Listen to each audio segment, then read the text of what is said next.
Pupunta tayo ngayon sa Valenzuela City. More than 2 hours mula sa amin kahit nagamit ang Skyway para pumunta sa isang bago at kakaibang cafe.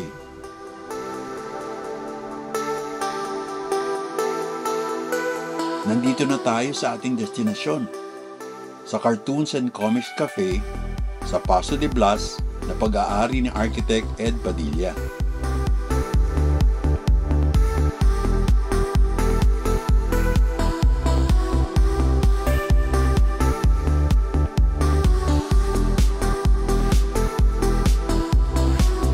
Una, inisip lang namin parang personal coffee shop, di ba? Extension ng office o habang gumagawa, merong lugar.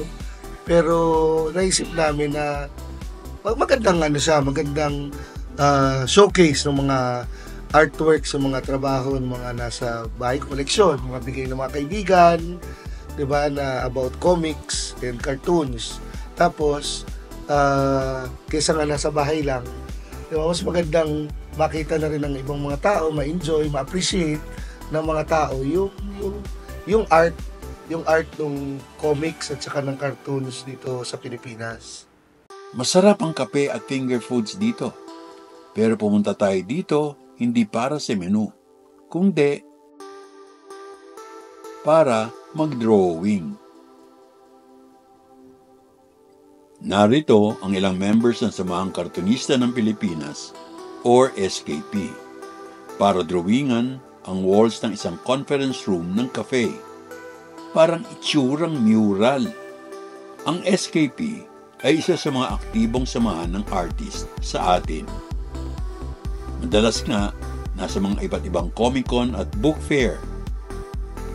Makikilala nyo isa-isa sila in my coming vlogs.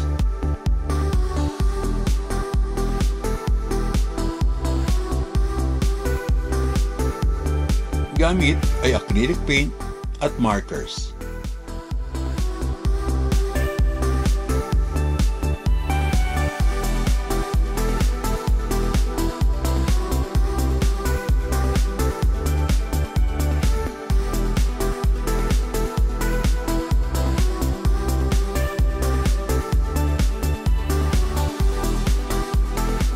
Marami sa drawing ng mga members ay kanilang creations.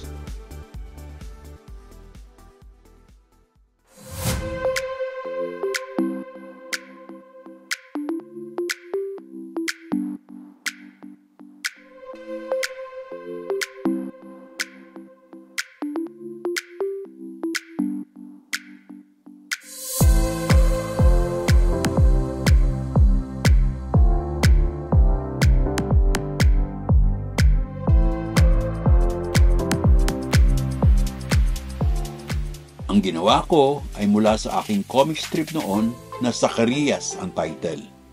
Barkadahang noong college. Halos isang araw din namin ginawa. At babalik para tirahin pa ang ibang dingding dito sa Cartoon and Comics Cafe sa Valenzuela City.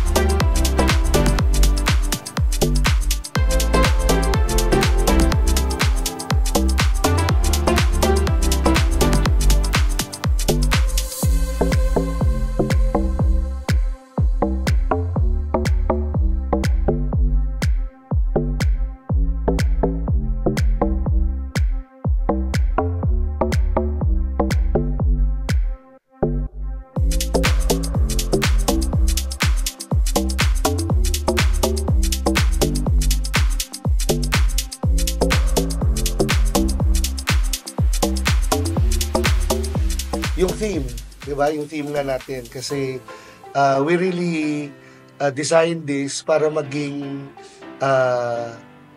puntahan ng mga artist, no? Comic artists, cartoonists, at the same time mga enthusiasts, no?